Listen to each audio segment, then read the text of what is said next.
Hola, hoy en Retrologando vamos a repasar de forma muy sucinta, como no puede ser de otra manera, una obra que en su momento fue muy divulgada, muy conocida, muy importante, hoy un tanto olvidada, debido a Ponson du Terrail, el inefable, inverosímil Rocambole. Rocambole es una serie de novelas que van continuada, un folletín, que era larguísimo, que se publicaba en principio en el diario La Patrie, después pasó a otros periódicos, debido a Ponson du Terrail, que ahora diremos algunas notas biográficas de él, pero antes vamos a detenernos en la significación de lo que es Rocambole en el imaginario colectivo y en su momento qué importancia tiene. Cuando en este momento, y hablo de hoy, en cualquier tiempo posterior a la creación de Rocambole, se habla de rocambolesco, es el adjetivo que se aplica a ese personaje. ¿Qué implica rocambolesco? Algo inverosímil, algo fuera de la razón normal, algo que no se espera, algo inesperado, sorprendente, mezclado con eso que acabo de decir, con que no tiene demasiado sentido racional, ¿no?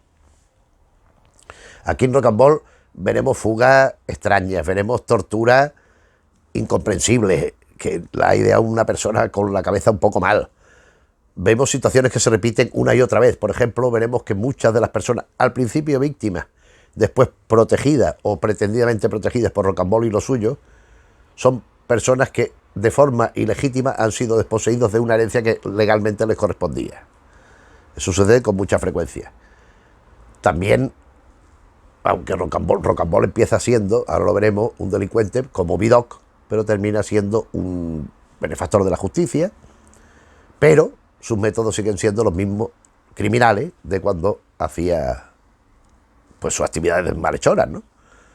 Entonces, claro, es un personaje que, aunque sí que tiene connotaciones positivas, al final, al principio es un criminal de tomo y lomo, y además se asocia, el primer ciclo, se asocia con el más grande criminal de la época, y un tío terriblemente malo, que además solamente sus circunstancias de nacimiento ya apuntan a sus maneras. Pero bueno, esto ahora lo veremos cuando repasemos la obra, que es extensa. Entonces, esto es el término que se reconoce en Rocambole, pues eso, que es que fugas insospechadas, influencia de Dumas del Conde de Montecristo, por ejemplo, aunque aquí es muchísimo más disparatado. Ya veremos cómo va sucediéndose en una y otro de los arcos narrativos, porque es que las novelas son muchas, son más de 40, pero son continuadas, o sea, no termina, cambia de título, pero sigue la historia por donde la ha dejado, punto y seguido, plan. Con lo cual lo que vamos a hacer es organizarla en los ciclos que corresponden, los arcos narrativos, esto que digo.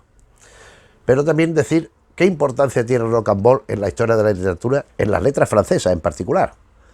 Pues en la transición dentro del folletín, o sea, respetando el folletín, intenta ser una evolución del folletín, pero no, esto no lo consigue, pero lo que sí logra es pasar de una narrativa gótica tradicional, que ya había dado unos frutos espectaculares desde el Castillo de Otranto, a la novela de héroe. O sea, ya tanto no interviene la atmósfera, esos pensamientos oscuros, sino la actuación del personaje. O sea, es la primera serie de novelas así de importancia de este género neogótico, que podemos decir casi anticipando cierto tema, porque no es policíaco, pero sí es de aventura, sí es de héroe, que es Rocambole. Entonces pasamos de un gótico que puede ser, recordemos por ejemplo, no sé, el manuscrito encontrado en Zaragoza, de Potocki, de Jan Potocki, o por ejemplo Los misterios de Udolfo, de Anne Radcliffe, que son novelas muy amplias, muy extensas, esto más todavía, pero donde el personaje se diluye en función de los sentimientos y de la atmósfera que se quiere crear. Aquí eso cambia.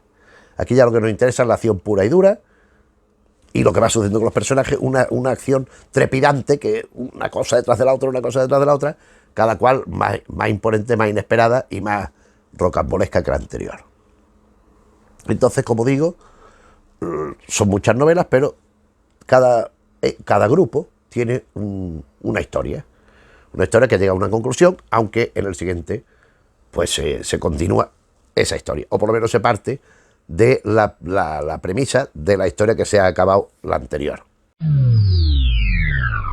Pero vamos a hablar un poco del autor, que es Pierre-Alexis Joseph Ferdinand de Ponsón du Tegail, conocido como Vizconde de Ponsón du Tegail, que era el terreno donde él tenía su mansión y sus cosas. Era un hombre bastante rebelde, bastante beligerante en ciertas cosas. Nació en 1829 en Montmaur y murió en 1871 en Burdeos.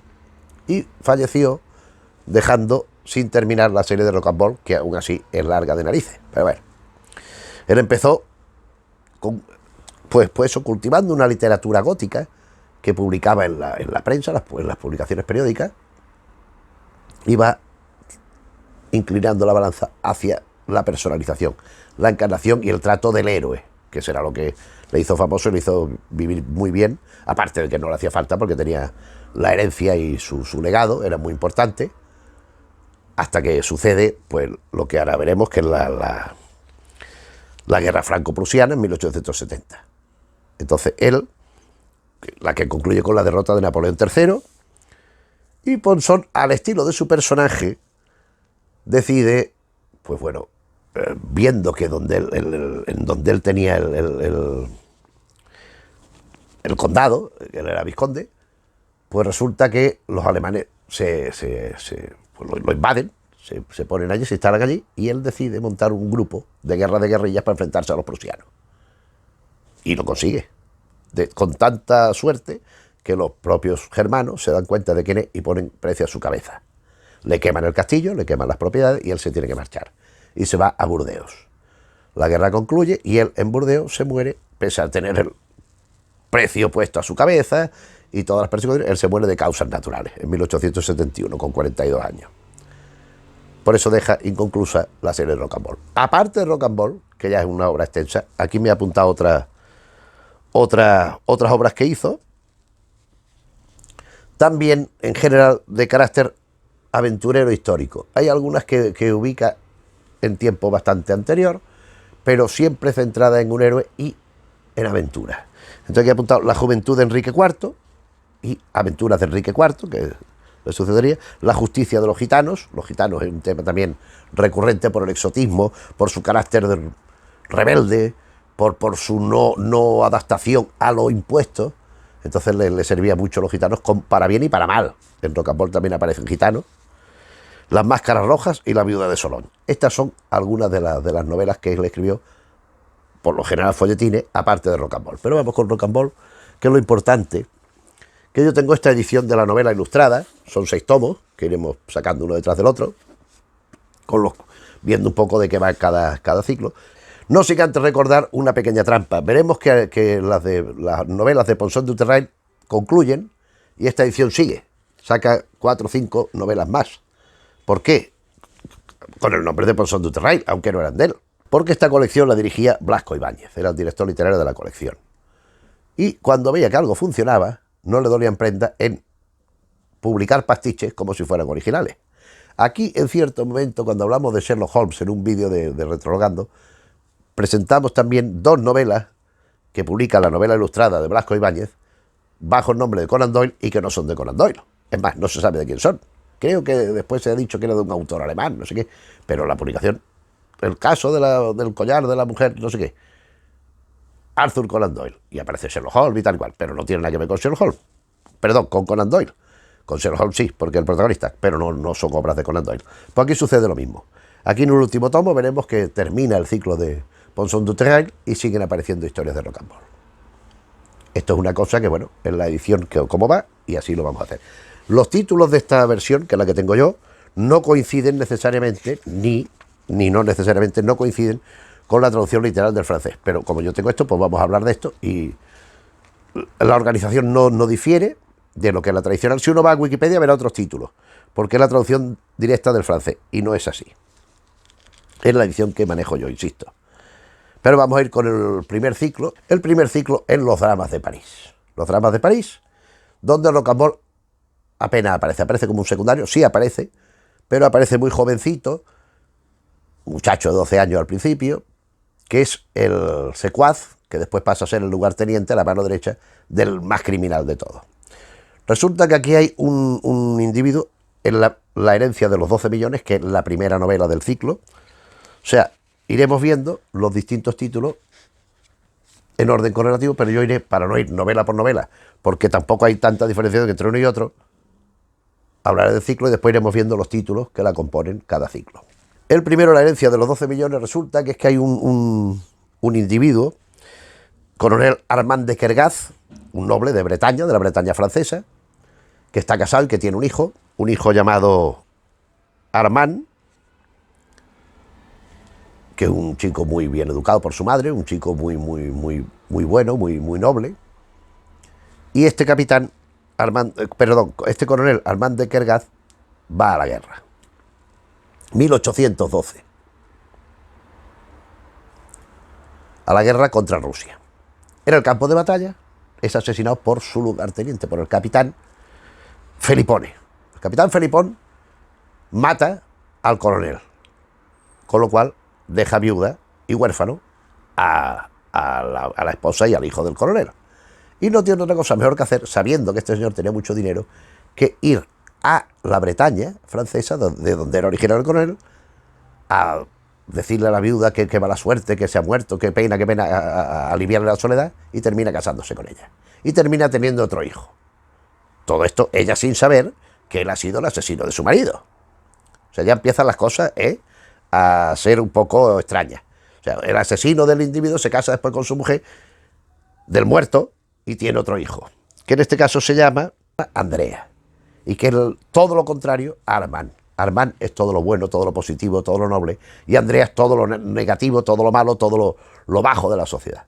De hecho, Andrea se sirve de una prostituta que se llama Baccarat para cometer sus delitos y sus fechorías. Y aquí es donde aparece Rocambole. Rocambole es un ayudante de un tipo que tiene una taberna,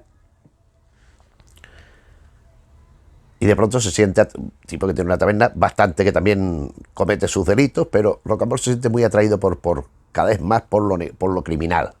Y se asocia con Andrea, que a la sazón se hace llamar Sir William. Sir William es el nom de guerre, el apodo que ha adoptado Andrea para sus crímenes.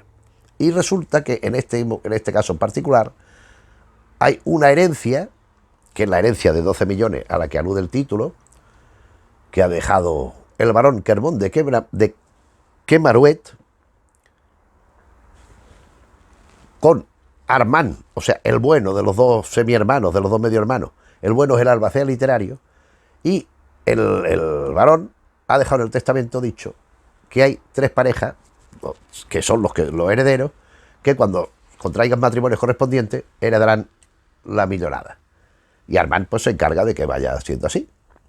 Pero Andrea no. Andrea Sir William, ayudado por Baccarat y por Rocambole, lo que hacen es primero tratar de impedir que se unan las parejas, después cuando se unen, cargárselas directamente, para que la herencia, en caso de no poder ser de ellos, se apropie el propio Sir William del asunto, el propio Andrea. Hay las peleas, las confrontaciones, y la conspiración fracasa. Entonces Andrea habla con su hermano, le pide disculpas, se muestra muy arrepentido, pero en fin, es todo mentira, es fingimiento. Lo que pretende es, ya que se han quedado con la herencia las 3 parejas aquellas, quitarlas del mapa para quedarse con el dinero. Entonces finge ese arrepentimiento, mientras que con Rocambole, ya sí, más protagonista, y Baccarat, la prostituta, la cortisana aquella, va sonsacándole a su hermano Armand datos sobre un grupo de protectores de la justicia que ha creado, y que son los que están defendiendo a los legítimos propietarios de la herencia y tal y cual. Porque el propio Sir William ha hecho una organización criminal llamada el Club de los Explotadores, que son los que se enfrentan con la organización de su hermano y cada vez van recibiendo palizas.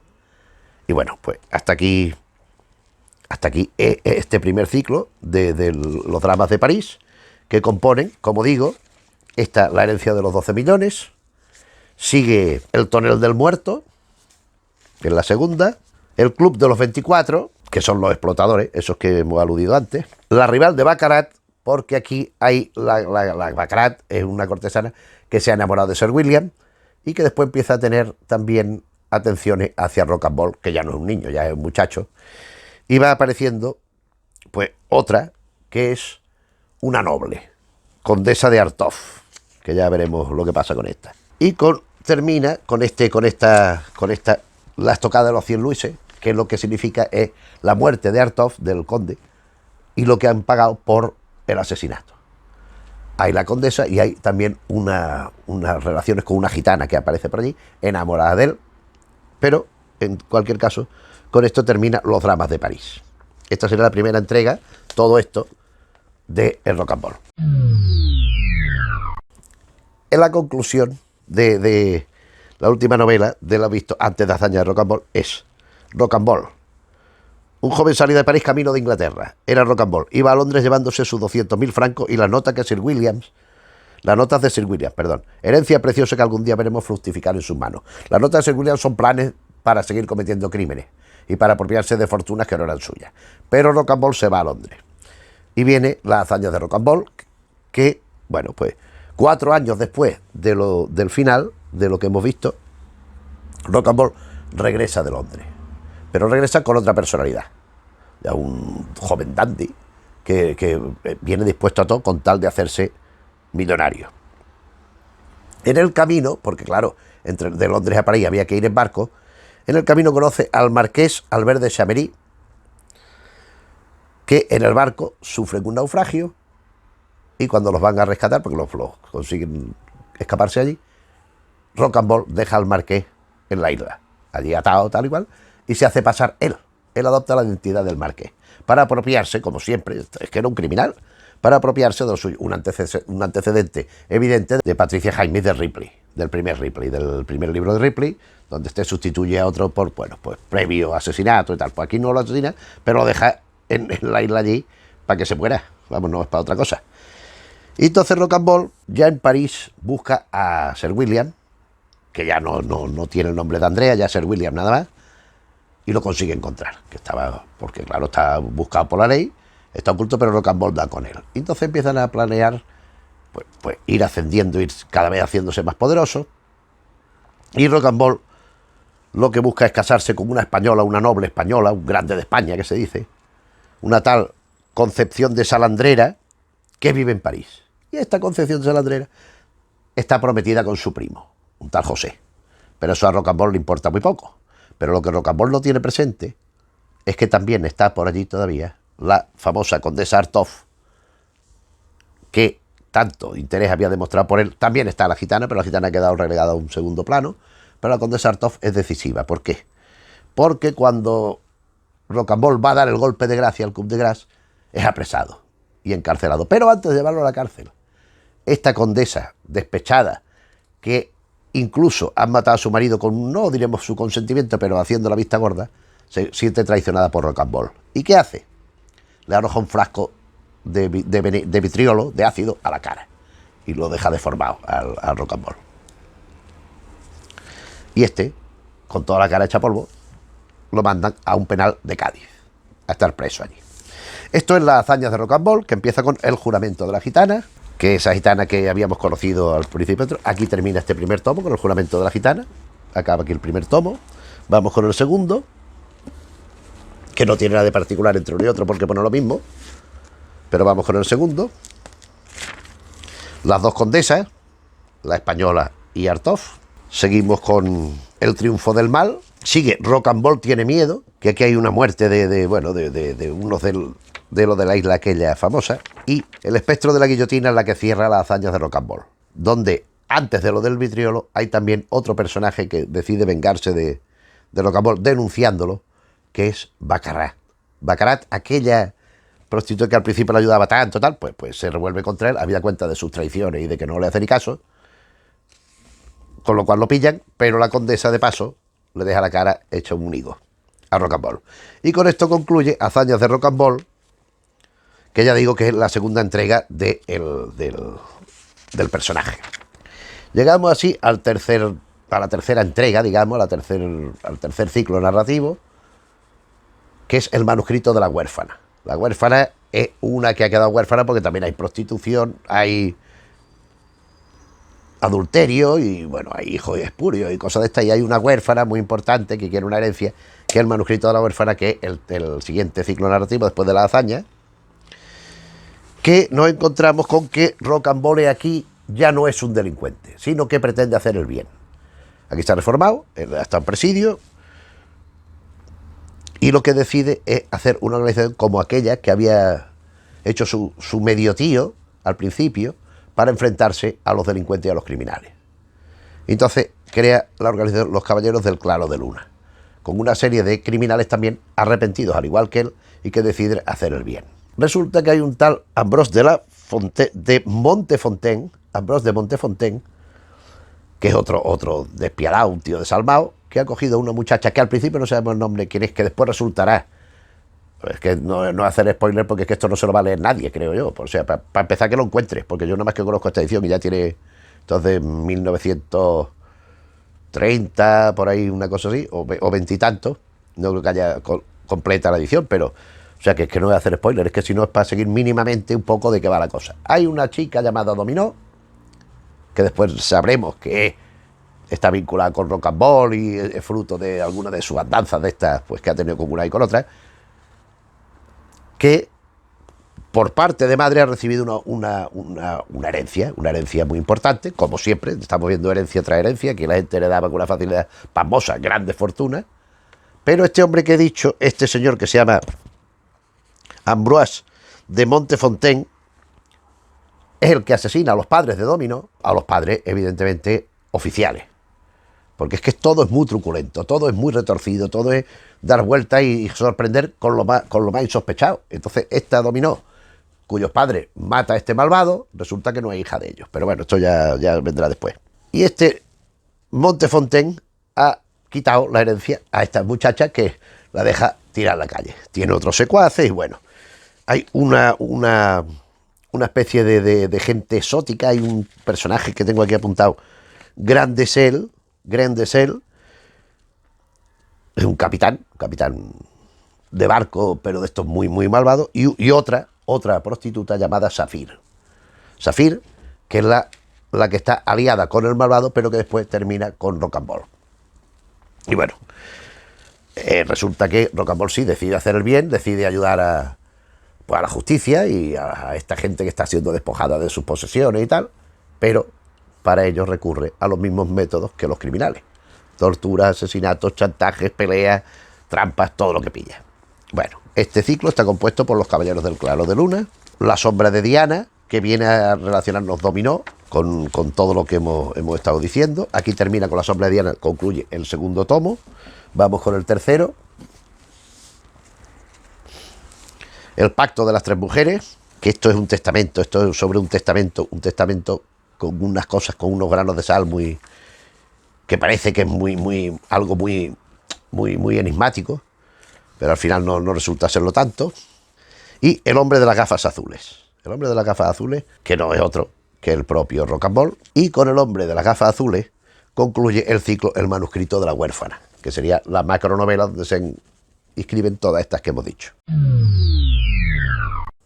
Y el siguiente ciclo es la redención de Rocambole. Esto habría que hacer una mención, porque en francés los títulos varían, pero la resurrección, aquí ponen el manuscrito de la huérfana, tal, o sea, la redención, aquí será la resurrección, en francés sería la redención de Rocambole, en francés corresponde con la resurrección, y la resurrección en español vendrá después.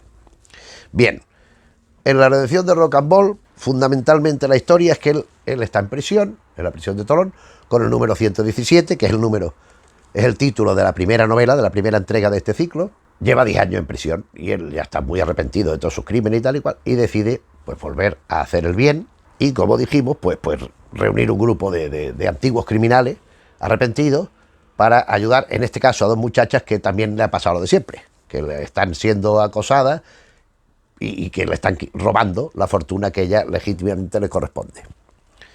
Ocurre que aquí hay un salto, porque enlazaré con las hazañas de Rocambole, con el final de la hazaña de Rocambole, porque él está en el presidio de Cádiz. Es que son cosas que no tienen mucho sentido, porque él ya ha pasado otro ciclo en medio, pero él está en el presidio de Cádiz y estaba, recordemos, con la cara hecha polvo, por la cara reventada por el ácido, desfigurado. Y aquí aparece normal y corriente. Aquí aparece juvenil, guapito, porque de hecho vuelve a ser seductor. ¿Y esto cómo puede ser? Porque la condesa le echó el ácido a la cara y lo dejó. Entonces aquí tengo apuntado que el propio Ponzón du Terrail dijo que lo había desfigurado pensando en una trama determinada, pero no servía. Entonces era una deformidad falsa, porque la justificación es, por un lado, que el propio Rocambole perdía unos rasgos esenciales de su carácter, como en la seducción. Claro, un señor que es monstruoso, que tiene la cara, pues difícilmente va a ser un hombre atractivo, y porque, y cito, la condesa Artoff no habría llevado el amor a la venganza a un acto tan atroz de barbarie. O sea, el amor que sentía le hacía atacarle, pero no hasta tal punto. Es lo que, en cualquier caso, lo que sucede es que está en la prisión después de 10 años y ya no tiene nada. Ya se le ha caído la piel quemada y yo qué sé qué, porque no había cirugía estética. Y bueno, pues el ciclo lo componen el número 117, que es la primera novela, que es el número que lleva Rocambole como preso, los números de los presos. Después sigue La cárcel de mujeres. Aquí habría que hablar un poco de La cárcel de mujeres. ¿Por qué? Porque bueno, aquí es que aparece personajes que ya han salido antes y que están también presas, y Safir y otras mujeres y otras que son buenas pero que están encerradas por error y que las malvadas se usan de ellas, en fin. Después sigue Los lobos de la nieve, El telegrama falso, que es la penúltima, y concluye el ciclo con la primera del otro tomo, porque este ya también nos lo hemos dejado ya acabado, y concluye el ciclo de la redención con Las garras de color de rosa. Pero aquí resulta que Ponzón du Terrail incluye unos asesinos que entonces empezaban a tener renombre, que sonaban, que es los Thugs, que son unos estranguladores indios, antecedentes directos de los Tong de Fu Manchu. O sea, tampoco vamos a descubrir aquí la sopa de ajo. Entonces, estos ataques de los asiáticos, estos peligros de los chinos, de los indios, se pusieron muy de moda en esa época, la literatura de este tipo de fantasmagoría, de cosas extrañas. Entonces él recurrió a esto para poner un ingrediente añadido de esotismo a la historia de Rocambole. Resulta que el hombre de gris está infiltrado en una banda de ladrones, de criminales, pero para desde el interior ir destruyendo el grupo de criminales. Y estando allí, se llaman Ravagers. Los Ravagers, durante un robo, descubren que los que han robado están liados con los Tugis, con los Thugs estos que hemos dicho, que lo que se dedican es a secuestrar a niñas, a mandarlas a la India para que sean sacerdotisas o sean sacrificadas, porque hay las dos cosas, a la diosa Kali. O sea, por dinero la secuestran, las venden, los indios se las llevan, los indios hindúes, los indios de la India, y hacen esto que hemos dicho con la diosa Kali.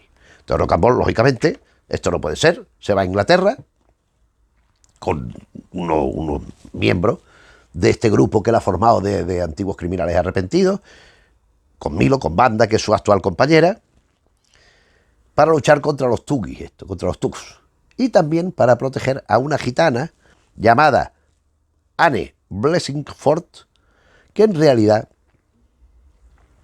es una rica heredera. Oh, sorpresa, primera vez que aparecen herencias en Rocambole, y herencias que le han quitado, porque su tía de esta muchacha le ha quitado la herencia y la ha mandado a la calle como si fuera una mendiga, como si fuera nadie, que por eso los gitanos la han acogido, por eso es una gitana. Y la tía se ha quedado con la herencia y con toda la fortuna. Pero no solo eso, sino que es que la tía es la jefa de los Thugs.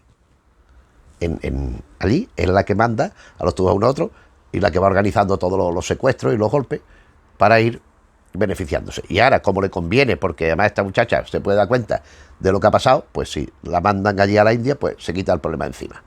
Y también contra esta señora se tienen que enfrentar para defender a esta hipotética gitana que no es tal. Este ciclo es Rocambole resucita, que se inicia con La taberna de la muerte, donde vamos viendo cómo se planifican y cómo se llevan a cabo ciertas barbaridades de estas. El fantasma de las cadenas, Las canteras del crimen. Las canteras del crimen, que es por donde salen los criminales.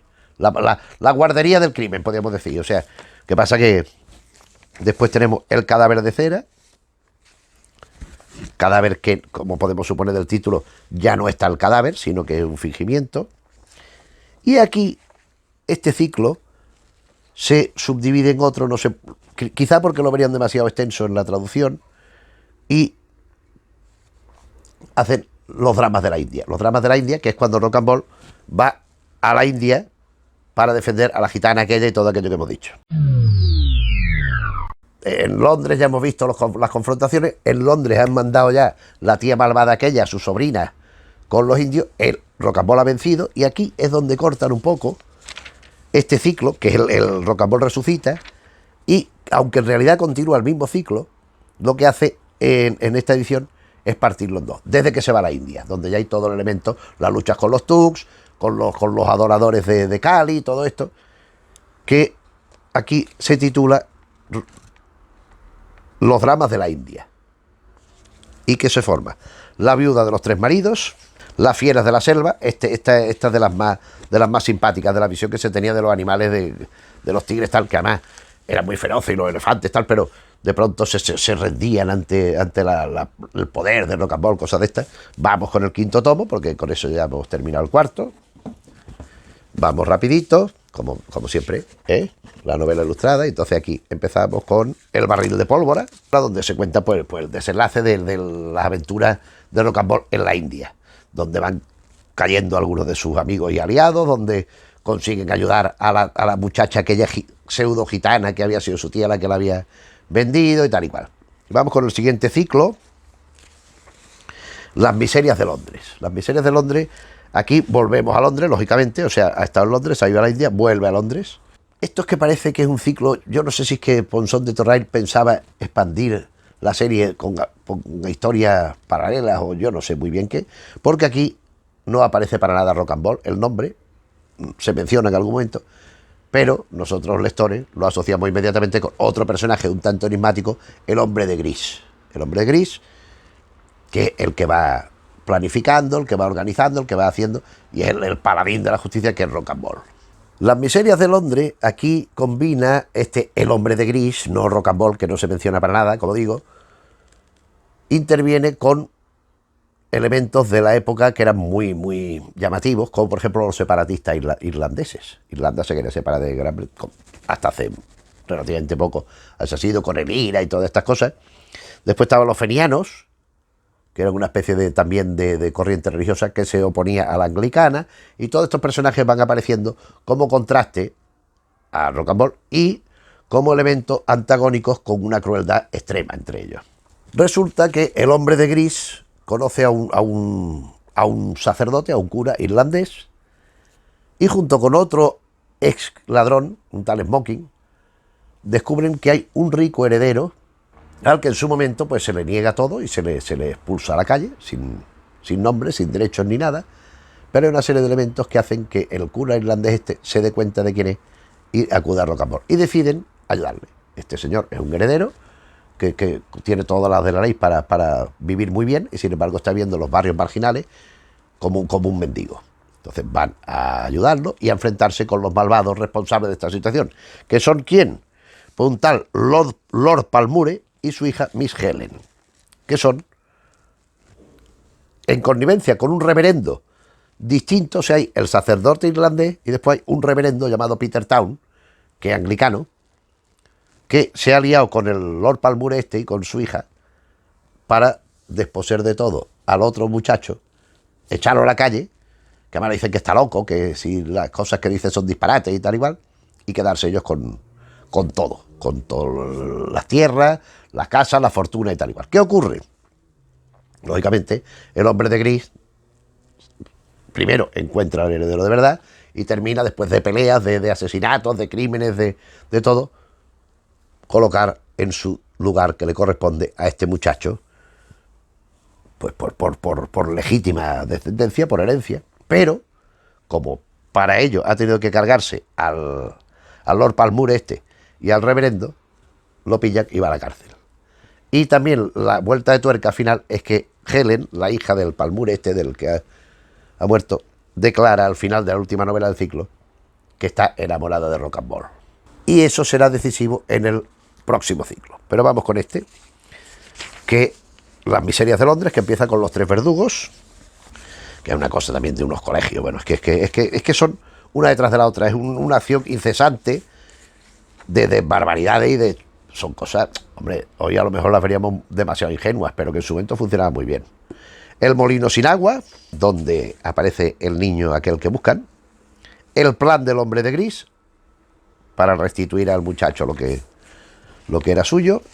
El cementerio de los ajusticiados, este es de los también de la última etapa, este de los cementerios de los ajusticiados, de los más morbosos. Una cita de amor, que es Miss Helen, con rock and roll. En realidad, con una cita de amor concluye el ciclo, pero en esta edición, así como en otro caso lo que han hecho es un ciclo narrativo, dividirlo en dos, la parte de Londres y la parte de la India, aquí lo que han hecho es ampliar las miserias de Londres, porque eran pocos títulos los que componen los demás ciclos. Entonces, el argumento que hemos contado llega hasta una cita de amor. Entonces aquí sigue los dos detectives que cierra este tomo, quinto y penúltimo, que junto a el reo de muerte, que el reo de muerte es el propio rock and roll, componen otro miniciclo dentro de lo que es la historia de Ponson du Terrail, porque veremos que ya queda menos, ya va quedando menos. El reo de muerte, tenemos a rock and roll en la cárcel por haber asesinado al cura aquel, al sacerdote aquel que ayudaba a Lord Palmour. Parece que el Lord Palmour también había sido asesinado, parecía, porque son apariencias que muchas veces hay muertos que resucitan tranquilamente y cosas de estas. Pues aquí es un caso de esto. Porque Rocambole está en prisión, condenada a muerte. Pero Miss Helen, la hija de Lord Palmour, enamorada de él, como dijimos, ha decidido a fugar a Rocambole, ayudarla a fugarse de la cárcel. Entonces reúne a un grupo de gente, de los que habían sido amigos de Rocambole, que habían ayudado en sus tropelías en favor de la justicia, pero tropelías a fin de cuentas, para rescatar a Rocambole y que se fugue. Lo que ella no sabe es que su padre, Lord Palmour, está planificando la venganza contra Rocambole. Hasta el punto de que un socio, un sicario de Lord Palmour, intenta asesinar a Helen, que es su hija de Lord Palmour. Pero claro, es el amor de Rocambole, entonces le hacía más daño que... Pero no lo consigue. Porque hay un trabajador que había por allí que la ayuda, la rescata cuando ya está en una demolición y la rescata y bueno, derrotan al aliado de Lord Palmour y se reúnen los que van a rescatar a Rocambole. Y aquí hay una de las cosas más disparatadas de toda la serie, porque resulta que voy a contar un chiste que contaba Juanito Navarro hace muchos años, pero que es lo mismo. Decía que querían hacer un túnel que fuera todas las montañas de los Pirineos, recorriera y uniera España con Francia. Y habían presentado un presupuesto a los alemanes de 200 millones de pesetas, los ingleses de 300 millones, y él y su cuñado, el propio Juanito Navarro y su cuñado, habían presentado un presupuesto de 250.000 pesetas. Más barato, claro. ¿Y cómo lo hace? Dice, bueno, pues yo me pongo en el lado de España con un pico y una pala, y empiezo a picar, y en el lado de Francia, mi cuñado empieza de lo mismo. Empieza a picar, vamos picando, y cuando nos encontremos, pues ya está el túnel hecho. Dice, bueno, y si no se encuentran, si no coinciden, ¿qué? Pues 2 túneles por el precio de uno. Bueno, pues aquí es al revés. Aquí podría haber hecho 2 túneles por el precio de uno y hacen uno por el precio de 2. Porque resulta que Helen, con sus aliados, con los amigos de Rocambole, van excavando un túnel para entrar en el penal y sacar a Rocambole por allí. Con tan mala suerte, mira que había sitio por allí, que había orientaciones, pues con tan mala suerte que coinciden con otro túnel que están excavando los extremistas irlandeses para fugarse ellos. Los terroristas que había por allí, pues estaban escapándose y hay un gran follón, además. O sea, imagínate en un túnel tan pequeño que van allí excavando, procurando ser discretos, tampoco iban a ir haciendo... Y se encuentran y se empiezan a pelear y a matarse entre ellos. Consecuencia directa del enfrentamiento es que Rocambole no se puede escapar, se queda en el presidio. Y entonces sigue otro ciclo pequeño, que es La cuerda del ahorcado, que aquí no se mantiene la edición en español, sigue siendo Las miserias de Londres. Pero son dos novelas que realmente es lo que concluye el trabajo de Ponson du Terrail, porque vienen más, que ahora lo veremos, pero me limitaré al título porque no son del autor. Ya cada vez la cosa va perdiendo más, el Oremus va siendo más desmadrada porque es que es terrible. O sea, aquí sería La cuerda del ahorcado y son 2 novelas nada más. La niña muda. Hasta aquí sería lo que escribió Ponson du Terrail. Y bueno, es que este último ya, yo no sé a dónde tenía previsto llegar, porque la verdad no podemos más que hacer hipótesis, pero lo que está claro es que cada vez le preocupaba menos que aquello tuviera un mínimo de sensatez o de verosimilitud, ¿no? Resulta que Rocambole sigue en presidio tras su frustrada fuga, y allí conoce a un individuo, entre los muchos presos que hay allí, que había sido sirviente de una familia que habían cogido, habían matado, a ver, lo poco repetitivo que es esto, habían matado al señor que detentaba el cargo máximo de la familia, el patriarca, podemos decir, pero que era ilegítimo, porque la herencia se la había quitado a su hermano, un medio hermano, como Rocambole y el otro, o sea, perdón, como Sir William y el otro, el Andrea y el otro, pues aquí era lo mismo. Entonces resulta que un tal Evandale Pemberton es el que había usurpado la herencia de su hermano. Y a su hermano, llamado William, lo encierra en un manicomio, en verdad, en el manicomio de Londres, de toda la vida. Pero este sirviente lo que hace es cargarse al usurpador. Pero el otro mientras sigue en el manicomio, y los herederos supuestos de Evandale, pues son los que están disfrutando del asunto. Rocambole sale de la cárcel, consigue ya salir de la cárcel, que ya le valía, vuelve a reunir al grupo para ayudar a William, primero a salir del manicomio y después a recuperar lo que era suyo. Pero se encuentra con el suegro de Evandale, del que mató al sirviente aquel de la cárcel, que es el que ahora mismo es el poseedor de toda la fortuna, el cargo público, la nobleza y todo. Entonces, lógicamente, con una serie de sicarios, entre los que hay algunos que ya han aparecido en otra historia de Rocambole, se enfrenta a Rocambole y lo suyo. Y hasta aquí puedo leer. ¿Por qué? Porque Ponson du Terrail, como hemos dicho, 1871, fallece de muerte natural en Burdeos. Y no escribió más. Pero en la época era muy conocido Rocambole, y como he comentado al principio de este vídeo, el listo de Blasco Ibáñez decidió seguir con otra serie de novelas que ya no son de Ponson du Terrail, aunque así lo ponga. Empezando por El secreto de la cartera, que sigue incluyendo Las miserias de Londres, aunque ya no tenga nada que ver el autor original con esto. Esta es una novela larga. Después empezaría El recuerdo de Rocambole, que esto ya sí que ya no tiene nada que ver con nada, o sea, es una cosa. La casa de las rosas, son las novelas que lo componen, no es lo que me voy a limitar a mencionar. Esta es que no recuerdo si me llegué a leer estas últimas. Creo que no estoy seguro. En su momento me las leí, ya hace tiempo, porque esta edición, bueno, esta edición esto no lo he encuadernado yo. No la compré yo nueva. Esta edición la compré yo muchos años después. Esto ahora que tengo yo esto, pues 10 años, una cosa así. Y en un verano me lo leí entera. Todo Rocambole. Lo que no sé si me leí solo las de Ponson du Terrail, que creo que sí, pero ya estaba hasta las narices, ya me salía Rocambole por la oreja, y entonces ya no continué con lo posterior. Entonces, por eso digo que no recuerdo, quizás la primera sí la empecé a leer, pero además se nota mucho que ya buscan el efectismo puro y duro, ya buscan ser todavía más rocambolescos que el propio Ponson du Terrail, y buscan pues eso, el efectismo más brutal que se pueda encontrar. Y bueno, ya llega un momento en que deja de tener interés, porque ya es que ni te sorprende, ¿no? Ya estás esperándome cuando llega, ya mira otra vez. Y, en fin, herederos despojados de herencia, crímenes insólitos, torturas, barbaridades, en fin. Pero todo esto, salvo la primera novela de estas, que ya no es de Ponson du Terrail, es El recuerdo de Rocambole. Seguimos Los papeles del asesino. Además son bastante larguitas, El rapto de una muerta. Pues esta sí la he leído. El rapto de una muerta que no era tan muerta.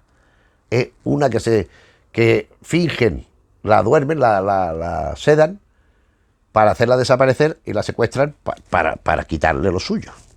Y concluye esta edición con El hilo rojo, que es algo que ya no tiene nada que ver, algo absolutamente delirante, y es con lo que concluye la edición española que yo conozco, completa, única, de Rocambole, de Ponson du Terrail et alter, porque no sabemos los últimos títulos, quién los escribió, pero publicado por obra y gracia de Blasco Ibáñez, como obra de un autor que no es.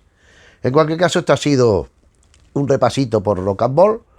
Vemos eso, situaciones que se repiten, elementos fuera de toda razón y de todo juicio, que se suceden con una naturalidad espantosa. O sea, nadie se extrañaba de que pasaran estas cosas, y si se extrañaban era pues para hacer otra barra basada peor que la anterior.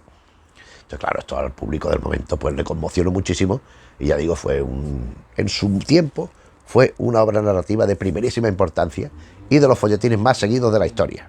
Influencias que hemos dicho, influencias de Alejandro Dumas, también podía ser de Víctor Hugo, la parte de Los Miserables, todo esto, también por supuesto de Vidocq, el personaje histórico que publicó sus memorias, que pasó de ser un delincuente criminal a ser el jefe de la Sûreté, de la policía francesa. En fin, hay una serie de elementos que se mezclan, pero sobre todo Ponsón du Terrail lo que incorpora es el elemento extravagante de esas aventuras protagonizadas por un héroe no tan colectivo, aunque hay sus ayudantes, las mujeres que se enamoran de él y le van intentando ayudar, los antiguos criminales que se asocian con él, etc.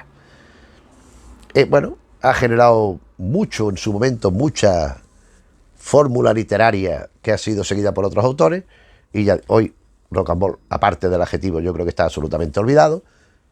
Tampoco vamos a decir que injustamente, porque tampoco es que sea una literatura maravillosa, ni es una literatura de consumo rápido y de consumo eficaz y poco más. Pero bueno, está ahí y es en cierta manera padre de mucho de lo que ha venido después. Y por eso lo hemos querido recordar en el canal. Si conocen la historia de Rocambole, que no voy a ser yo el único que la haya leído, como es natural, pues la habrá leído mucha más gente. No sé si mucha, pero alguna más gente. O por lo menos todo eso que me leí yo en su momento. Me estoy acordando de cuándo fue. Fue en verano de 2012. Me leí yo esta obra. Fíjate tú. Me acabo de acordar por una tontería, pero fue en verano de 2012. Invertí en leerme esta serie que hemos hablado. En cualquier caso, si el vídeo te ha parecido bien, y bueno, te sirve de un acercamiento mínimo al personaje de Rocambole, que sin duda te suena, pues te agradeceremos que le dejes al icono del me gusta. Si te interesan los temas que tocamos un día y otro en el canal, de teatro, de cine, de cómic, de televisión, de narrativa de género, pues te agradeceremos también que te suscribas, que ya sabéis que los suscriptores son muy importantes en YouTube. Y bueno, si gente de vuestro entorno, de vuestros familiares, de vuestras amistades, de vuestros compañeros de trabajo, de gente ocasional, accidental, que uno va tropezando, se va tratando de vez en cuando, pues si veis a alguien que le puede interesar lo que hacemos, pues os agradeceremos que le habléis de que existimos. Y nada más, nos vemos en otro vídeo. Un saludo.